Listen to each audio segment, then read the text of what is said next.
And this is just a quick video regarding a new acquisition to my saxophone family. This is an Armstrong 3070A low A bari sax. Now this is not your typical Armstrong as in the company that manufactured saxophones out of Elkhart, Indiana. This is actually a stencil of a Couf Superba 2, so it's Kelworth through and through. Interesting horn. I've actually been running this from a friend of mine for the past couple of years whenever I needed a bari, and he finally just decided that he no longer needed a low A and low A bari sax, so he parted with this one for a reasonable price. And these horns are actually pretty impressive. If you've ever played like a Kelworth bari, they've got an extremely low end. The bells are actually oversized more so than like a Selmer, Yamaha, Yanagasawa design, and any type of Taiwanese brand that stencils themselves, well, not stencils, but copies off of that design philosophy. So the bore is actually larger than what most modern bari players are using. These are somewhat tricky to find, and trying to find information on them is also kind of tricky.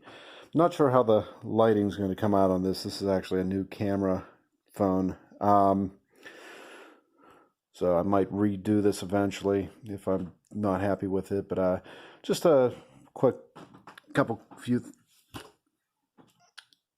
highlights on the horn. Mother of pearl key touches. It's fingered to low F. Of course, you could get fingered to high F. There's no F sharp key. All in all, it feels pretty much like a tenor. Not quite as quick and nimble as anything that the other big three manufacturers are creating, but still feels solid. In a typical Kelworth fashion, I think they're great bores, but their key work is, it's not bad, but it's definitely, I guess the word is clunkier. And by that, it's kind of like the difference between a Conn New Wonder 1 versus Conn New Wonder 2. It just feels less refined than other horns that are currently available. Big part of that, I believe, is actually the thumb hook. It's of a fixed position, non-adjustable, and the way it's angled kind of puts the keywork in a somewhat awkward position in your hands. It's not terrible by any means. I mean, I could definitely play and have gig on this. Now that I own it, I might put on an adjustable thumb hook and move that over. I want to say position it to the right.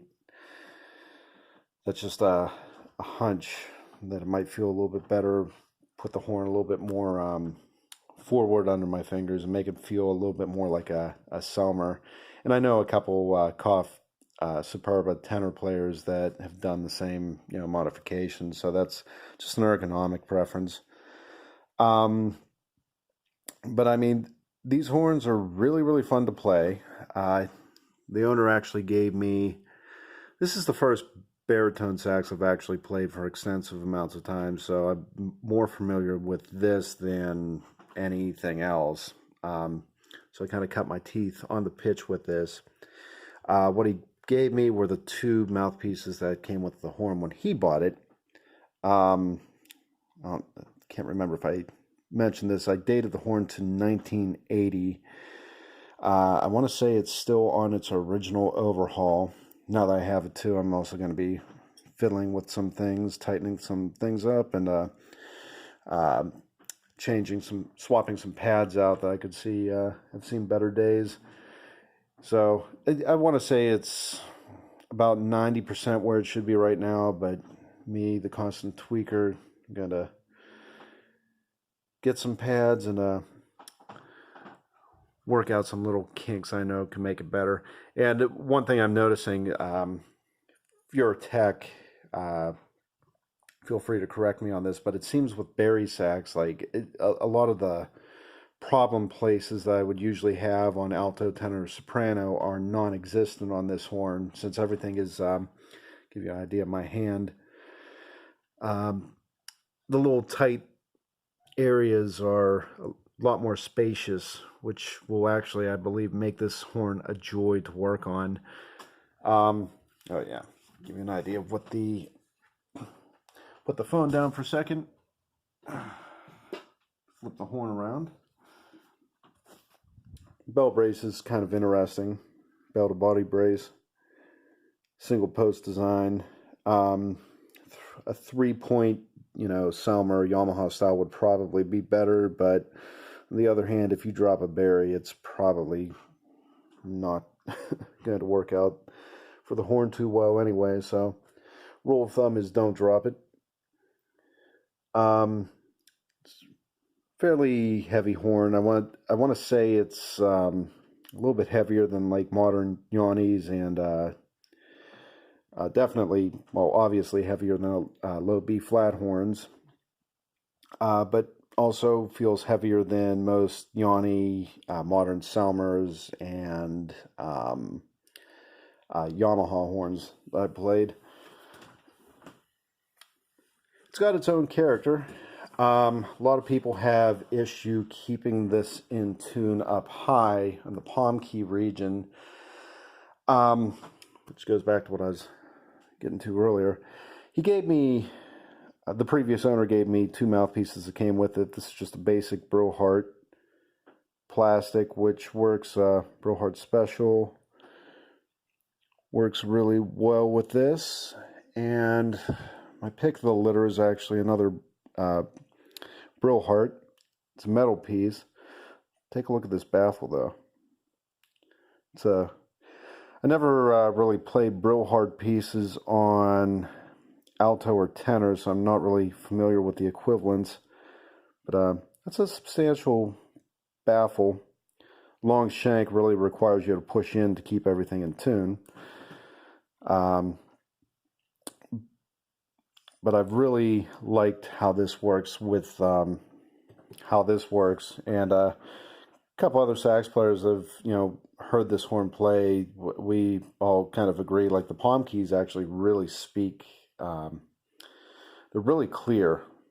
Like in my opinion, like a lot of the French design horns, and the Japanese horns kind of lose a little oomph up high. But this is just really speaks clearly.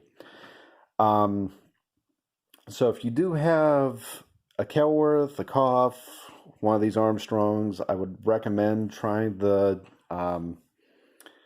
Brohart route. He also had previous owner had a Duke off, and I can't remember what the model was. It worked great down low, but I was definitely struggling up high with it. It wanted to chirp, break apart. I just couldn't seem to get the voicing right with it. So I do understand what players are talking about when they say that they have issues up high, because I've had at least one piece that isn't particularly friendly with this horn. Which really confuses me, because by conventional logic, you'd think that a larger bore horn would require a larger bore mouthpiece to really work with it, and that's going back to like vintage horn logic. Betty the cat is very excited to be part of this video.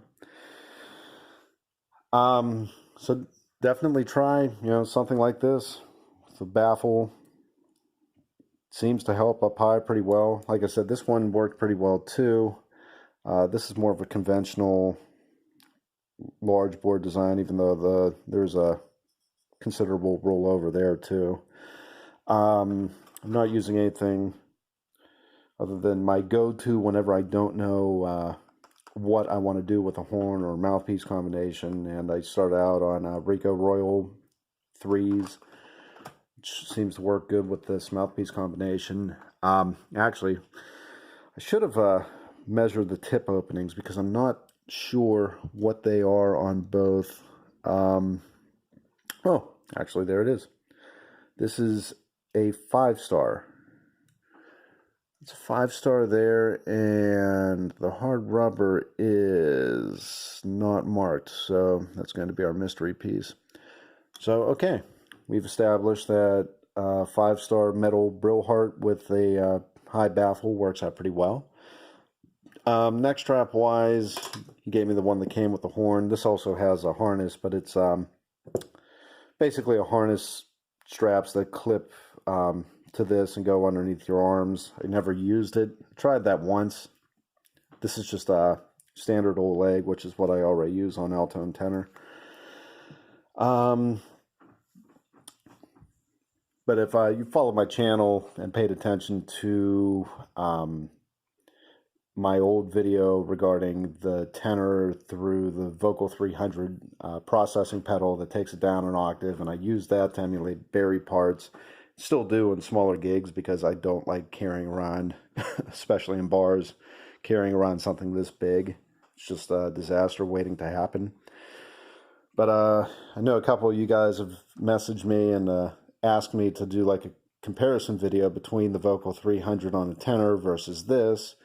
So when gigs finally slow down this year, I'll try to get that done, hopefully sooner rather than later if I could, find some time in between. But yeah, overall, this is just a joy to play.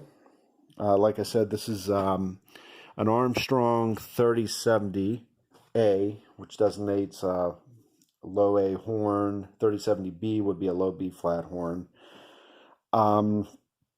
Trying to find a lot of information on these horns is rather difficult.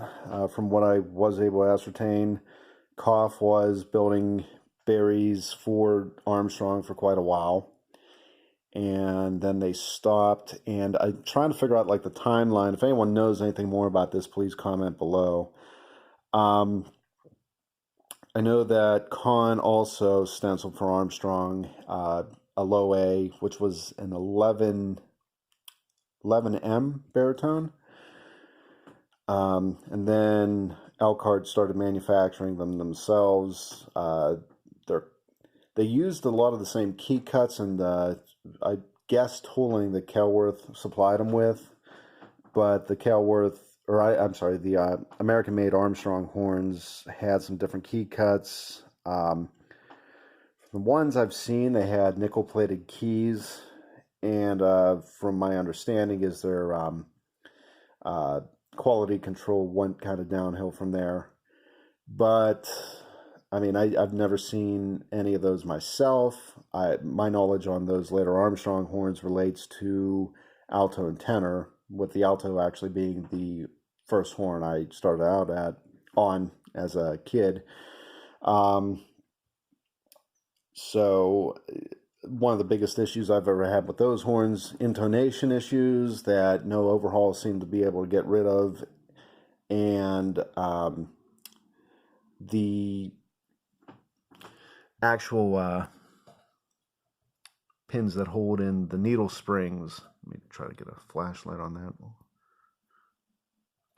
Yeah, the cradles for the needle springs were too shallow. So if you ever see like someone in a high school band ever playing on the Elkhart made Armstrongs, you'll always notice that they like popping off, particularly on low E flat and C.